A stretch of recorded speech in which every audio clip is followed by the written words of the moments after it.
So let's talk about a totally new way to think about your money. We're going to go way beyond just saving what you have. I'm talking about building a real personal treasury, a fortress for your wealth that isn't just sitting there protected, but is actually accessible and, well, even productive. Welcome to the Sound Money Ladder. But first, let me ask you something.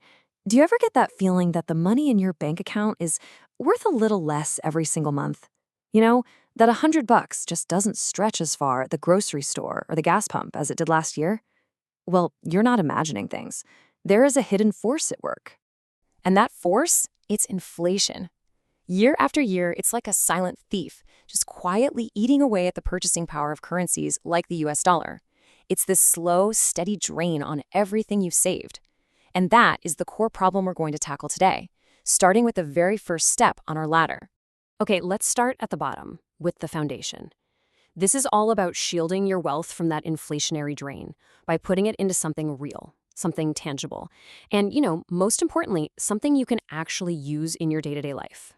Meet the Goldback. Now, this isn't just a pretty piece of gold. It's a genuine technological marvel. They use this wild process where they vaporize pure gold, atom by atom, inside a vacuum chamber. The result is that each note is infused with an exact, verifiable amount of 24-karat gold. But here's the kicker. It's designed to be spent, just like cash.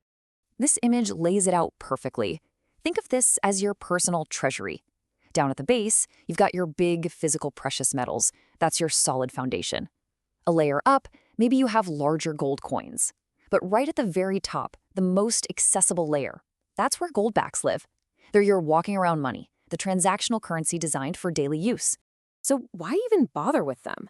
Well, for one, they fight inflation because their value is tied to actual gold, not government promises. They stabilize your wealth. You can spend them at a growing network of local businesses, and get this, in states like Utah and Wyoming, they're legally recognized as a voluntary local currency. This is your frontline defense against your money shrinking. Okay, so you've protected your purchasing power. Awesome. But what happens when you need dollars? For a big expense like paying your taxes or buying a car. Let's climb to the next rung on the ladder, the bridge that connects your sound money back to the traditional financial world. I mean, this is the million-dollar question, right? You've worked hard to build up the stable asset. The absolute last thing you want to do is turn around and sell it just to pay a bill. So how do you spend the value of your gold without actually getting rid of the gold itself?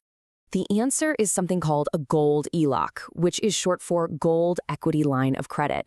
And it's pretty much what it sounds like. It's a loan in US dollars that uses your physical gold held securely in a vault as the collateral. It's how you get access to cash without selling your core asset. And the process is incredibly straightforward. First, your gold is held safe in a vault. Then, when you need some cash, you just request a draw against its value. The dollars get deposited right into your account. And here's the best part. You still own 100% of your gold. It just stays in the vault, securing that loan. Let's just put this side by side because it's so important. When you sell your gold, it's gone. Poof. You lose out on any future gains. It might even trigger a taxable event. But with a gold ELOC, you keep 100% ownership. If the price of gold skyrockets, you get all of that upside.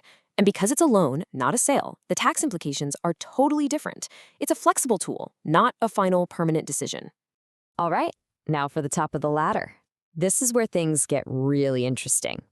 We've protected our wealth, we've made it liquid, but what if we could make it productive? Let's look at how we turn this whole thing into an engine for growth. This is where we shift from playing defense to playing offense. Think about your gold just sitting in a vault. It's safe, but it's static. It's not doing anything. But what if you could treat it like a rental property? You own the house, you hold the deed, but you let someone else use it and they pay you rent for the privilege. Well, you can do the exact same thing with gold. It's done through something called a species lease. It's a formal, binding agreement where you, the owner or the lessor, lease your gold to another party. This is often a business in the precious metals world, like a jeweler or a refiner. They pay you a fee to use it as part of their inventory. And the most critical point is, you never, ever lose ownership. You always hold the legal title. And this is where the magic happens. When you rent out a house, you get paid in dollars, right? The size of your property doesn't magically increase. But with a gold lease, the fee is paid to you in more gold. Your return isn't in a depreciating currency. It's in the asset itself. Your actual stack of physical ounces literally grows and compounds over time. So let's put all three of these pieces together. Because this isn't just a random collection of tools. It's a complete, integrated blueprint for how you can manage your very own personal treasury. So here's how it works in the real world. Step 1, accumulate. You convert your dollars into goldbacks to shield your purchasing power from inflation. Step 2, collateralize. A big expense comes up, no problem.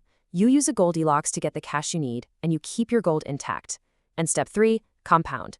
You put those long-term gold holdings into a specie lease so your pile of gold is actively growing year after year. And that brings us to the core philosophy, the big idea that ties this entire strategy together. It's a really powerful mindset shift away from that conventional cycle of earning, saving, and then spending. Instead, you start operating with a whole new set of rules. The goal is to never be forced to sell your foundational wealth. You only accumulate, you collateralize for liquidity, and you compound for growth. This isn't just about protecting what you have, it's about building lasting wealth. So the only question left is, what will you build?